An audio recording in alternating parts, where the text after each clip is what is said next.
Salut à tous et à tous, j'espère que vous allez bien. Chez moi ça va, c'est encore Ismo Nakes, bienvenue dans cette vidéo.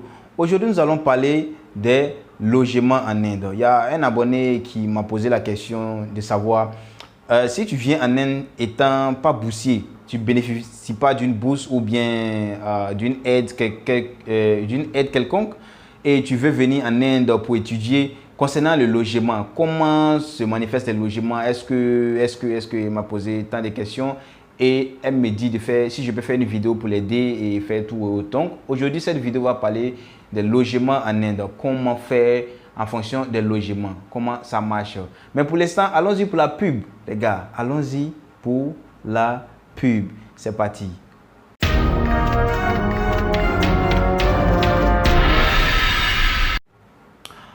Hey tout le monde, j'espère que vous allez bien.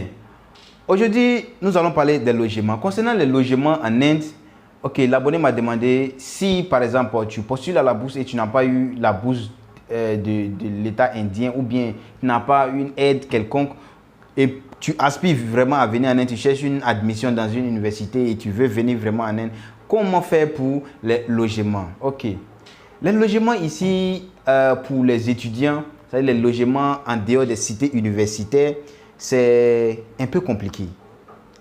Je m'explique.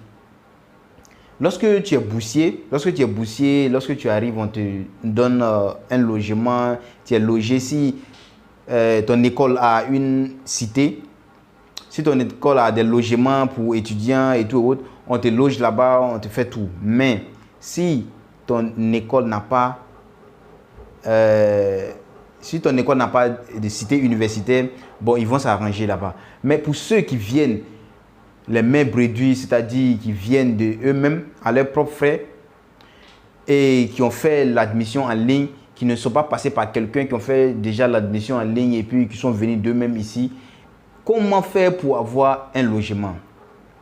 Parce qu'il y a d'autres qui font l'admission à travers un étudiant ici. C'est-à-dire, par exemple, moi je suis ici, tu me dis, ah bon, est-ce que tu peux m'aider à faire mon admission, dans une école, dans une université?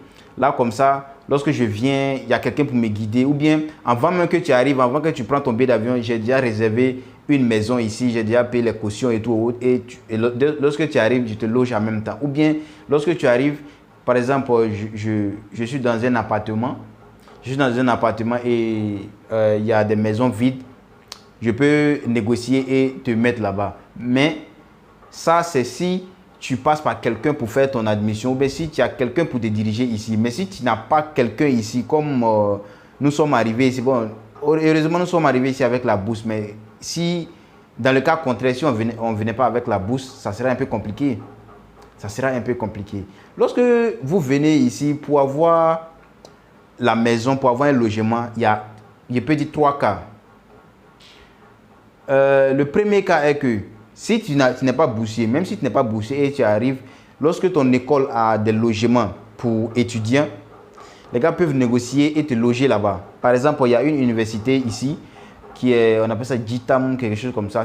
En tout cas, c'est une bonne université, une université vraiment privilégiée. Les étudiants étrangers qui sont là-bas, ils ont des logements là-bas, ils vivent dans les cités de l'école. Ils ne sont pas obligés de loger en dehors de l'école et tout. Mais par exemple, moi, mon école comme ça, oui, certes, ils ont des logements pour étudiants, mais en tout cas, ce n'est pas commode. Je ne vais pas faire le malin ici pour dire non, ce n'est pas commode. Voilà. Ce n'est pas parce que non, je ne connais pas la galère et tout. Oui, on a connu la galère au pays et tout, mais en tout cas, ce n'est pas commode pour étudiants. Donc, tu seras obligé de chercher une maison à l'extérieur. Tu seras obligé de chercher un appartement, par exemple, rapproché de l'université ou bien quoi que ce soit. Donc, le premier cas est si l'école possède des appartements, ils vont te loger là-bas. Ou bien, le deuxième cas, si tu as fait l'admission et puis tu as contacté ton vice-principal de l'école ou bien le principal de l'école et c'est avec lui que tu as les contacts. Si tu arrives et il n'y a pas de logement dans l'école, il peut te, comment dirais-je, il peut t'aider à avoir un appartement dehors que tu vas payer. peut t'aider au travers ses relations et tout autre. Tu trouver un appartement et tu vas te défendre là-bas pour payer. Tu vas payer la caution et puis chaque mois, tu continues à payer. Dans le troisième cas, c'est si tu arrives ici et il y a déjà une communauté étrangère, des étudiants internationaux qui sont déjà ici, qui sont déjà organisés et tout autre. En tout cas, tu es chanceux. Par exemple, je prends les villes comme Bangalore. Un étudiant, par exemple, ivoirien qui va à Bangalore, bon, en tout cas, tu es un peu privilégié. Tu es un peu privilégié parce que quoi? Il y a une forte communauté ivoirienne là-bas. La communauté ivoirienne est un peu élevée là-bas. Tu peux trouver, en tout cas, des Ivoiriens là-bas. Tu peux trouver des Africains venant de l'Ouest ou bien les Africains où vous comprenez mieux, qui peuvent t'aider à avoir quelque chose, à te guider un peu. Ouais. Mais si vous partez dans un coin où il n'y a personne, il n'y a pas des étudiants internationaux là-bas, c'est un peu bizarre. Ouais. Par exemple, si vous venez dans ma ville ici, ok, vous pouvez être guidé par des étudiants qui vont vous croiser pour la première fois. Parce qu'on doit être au courant que tu arrives. Sinon, si on n'est pas au courant, personne ne va aller t'accueillir ou bien personne ne va chercher où tu es et tout. Donc, tu vas te défendre pour croiser les étudiants. Donc, si tu arrives ici, les gars peuvent t'aider. On peut t'aider et tout autre. Ils peuvent, comment dirais-je, ils peuvent s'entêter à trouver des logements pour toi, à trouver tout. En tout cas, t'aider à trouver ce que tu as besoin. Voilà. Dans le cas contraire, lorsque tu arrives et puis tu veux chercher une maison de toi-même, vraiment, c'est difficile. C'est difficile en Inde ici. Partout, c'est difficile. Parce que généralement, les gens n'acceptent pas de donner les maisons, de louer les maisons à, comment dirais-je, ils appellent ça le bachelor. Bachelor student like. Ils n'acceptent pas de louer les maisons aux étudiants qui n'ont pas de femmes, qui n'ont pas d'enfants. Ils préfèrent louer leur appartement, leur maison à ceux qui ont une famille. Quand tu appelles, on te demande are you a bachelor? Tu dis oui, on dit non, désolé, on ne peut pas donner notre maison. La maison est disponible.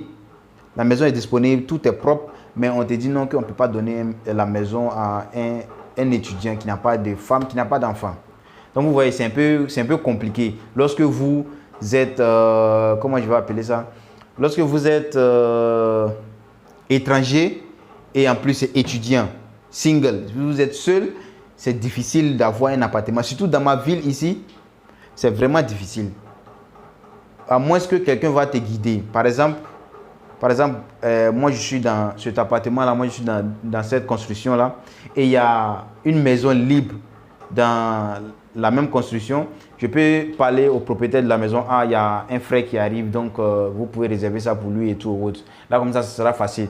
Donc, ils sont déjà habitués à nous. Ils savent que bon, on ne va pas créer des ennuis ici et tout. Donc, ils peuvent négocier. Oh, et si tu n'as pas tout ça là, d'abord les locataires.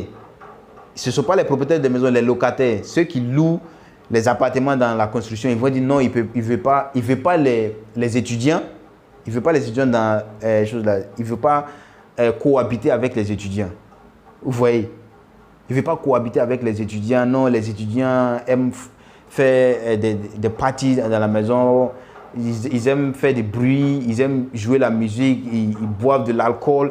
Pour eux, quand tu es étudiant, tu dois boire l'alcool et tout. Oh, ce n'est pas tous les étudiants qui sont dans ces trucs-là. Boire de l'alcool et tout, danser à tout moment. Donc pour eux, ils se disent que vous allez gêner les gens qui sont avec leur famille ici. Vous voyez? Et puis, ils se disent non, que tu vas venir avec les filles ici. Les filles vont venir ici et tout. Ils n'aiment pas ça. Ils n'aiment pas ça trop. Lorsque tu envoies ta copine ou bien si tu as une copine et puis tu l'envoies à la maison et tout. Ils n'aiment pas. Comment je vais dire ça? Ils ne captent pas ça, quoi. Ça ne les plaît pas. Voilà, donc c'est le problème qui est là. Donc si vous voulez venir en Inde, c'est mieux de contacter quelqu'un. Si vous ne connaissez pas quelqu'un, l'école où vous avez eu l'admission, vous devez contacter le vice principal ou bien un responsable de l'école pour vous trouver un logement avant votre arrivée, si vous ne connaissez personne. Mais si vous connaissez quelqu'un, c'est un peu facile. ça rend la vie un peu aisée. Et puis bon, tu peux faire... Lorsque tu arrives, le gars, il t'accueille juste à l'aéroport et il vient te présenter ta maison et tout. Et puis bon, toi, tu continues les histoires de... comment je vais dire ça? Tu continues les histoires de... les histoires de paiement par mois. Voilà, c'est ça que je voulais dire. Donc, voici ma réponse à la question, à celle qui m'a posé la question de savoir, non, est-ce que... Donc, c'est ça le problème ici. C'est ça le problème. Si vous venez, vous devez penser à tout ça. Vous devez penser à tout ça, à ne pas venir vous jeter dans le pain ici. Vous arrivez et puis vous êtes obligé de louer un hôtel. Vous êtes obligé de louer un hôtel, loger à l'hôtel, dormir à l'hôtel et tout. Ça, c'est vraiment stressant. Voilà. Et puis, si vous ne connaissez pas quelqu'un, peut-être le gérant de l'hôtel peut vous marmailler. Il peut appliquer la marmaille avec vous et puis, bon, vous allez dépenser cadeau. Donc, pour toute personne qui veut venir en Inde ici, vraiment pensez à ça. Voilà. Merci, c'était ma réponse et j'espère que vous avez apprécié la vidéo. Si c'est le cas, laissez-moi un pouce bleu, partagez la vidéo et surtout abonnez-vous à la chaîne et grandissons ensemble. Merci de regarder cette vidéo et je vous dis à la prochaine vidéo. Merci à tous. Peace.